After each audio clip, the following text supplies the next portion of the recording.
Welcome, friend, to Built on Faith, a sanctuary for the soul. Here we walk not with haste, but with stillness, not with fear, but with faith, and always in the quiet company of St. Peter, a man who knew what it meant to fall and be lifted again by grace. Each time we gather here, we step gently into truths that are easy to forget, and yet essential to truly live. Today's reflection is one of those truths. Forgiveness, not as a moment, not as a quick apology, but as a way of life, a posture of the soul, a discipline of the heart. St. Peter once asked Jesus, "Lord, how many times shall I forgive my brother or sister who sins against me? Up to 7 times. And Jesus replied, "I tell you, not 7 times, but 77 times. Matthew 18 verses 21 to 22. Why? Because forgiveness is not a number. It's not math. It's mercy. Peter would come to learn this not in a classroom, but in life, through wounds, through regrets, through grace. And so will we. Let's walk deeper. Part 2. The Heart of Forgiveness, Lessons from Peter and the Cross. Forgiveness is one of the most misunderstood forces in our world, seen as weakness or as an optional virtue. But in the kingdom of God, forgiveness is the soil where love grows. It's not peripheral, it's central. And no one knew this more than St. Peter. Peter wasn't just a preacher of forgiveness. He was a man in desperate need of it. Let's remember, he promised to die for Jesus, yet denied him 3 times in his darkest hour. He ran.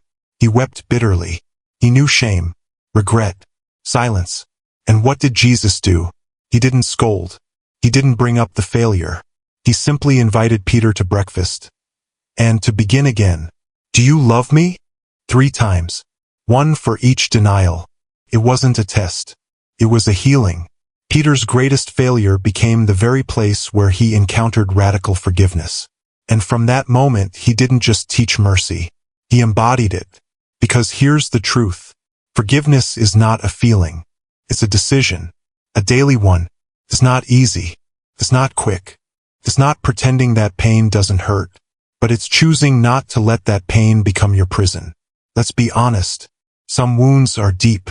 Some betrayals break something in us. But forgiveness is not the same as forgetting. It's not excusing. It's not restoring trust immediately. Forgiveness is surrendering the right to retaliate. It's choosing mercy over revenge. It's saying, "I release you, not because you deserve it, but because I don't want to carry this anymore." You see, forgiveness frees both the offender and the offended. Unforgiveness is a chain. It ties you to the past. It fuels anger. It steals peace. But forgiveness sets the soul free. Peter watched Jesus forgive even from the cross. "Father, forgive them, for they know not what they do." And if Christ, in his deepest pain, could forgive, then surely, by his strength, we can walk in that same mercy. Forgiveness becomes a way of life when we wake each day not holding grudges, when we choose to speak blessing, not bitterness, when we see others not by what they did wrong, but by the love God still has for them. It's a discipline, a holy habit, a daily dying, so that resurrection can happen in our hearts. Part 3. Living Forgiveness, a daily, quiet revolution.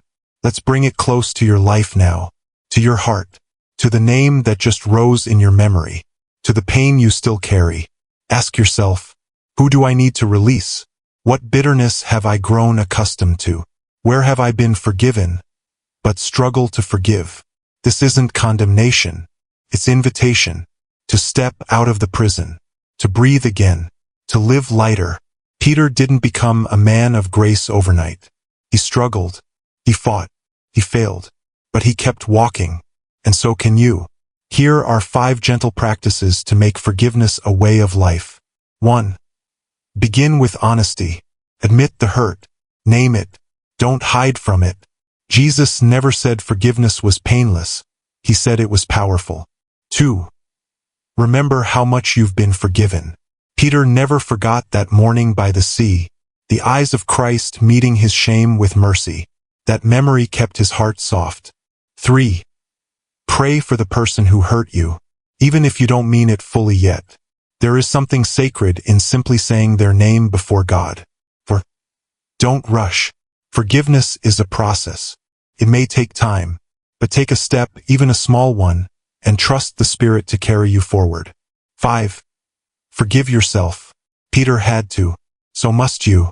God's grace is not only for others. It's for you too. Dear friend, forgiveness is not just a sermon. It's not just a story. It's a way of walking, a way of seeing, a way of loving. And when you live it, you'll find peace again. You'll breathe easier. You'll sleep deeper. You'll become more like Christ. St. Peter, once a man of pride and reaction, became a man of grace and restoration. Not because he was perfect, but because he was forgiven and chose to live that way forward. You can too. Closing words. Let mercy lead. Thank you for joining today's reflection on Built on Faith. May this gentle truth echo in your soul today. Forgiveness is not just something you do. It's someone you become. And becoming takes time, grace, and courage. So walk slowly, walk honestly, and keep walking with mercy in your hands and freedom in your heart. If this message brought light to your path, share it with someone who needs it. Subscribe for more sacred reflections inspired by the quiet strength of St. Peter. Until next time, live forgiven, live free, live built on faith.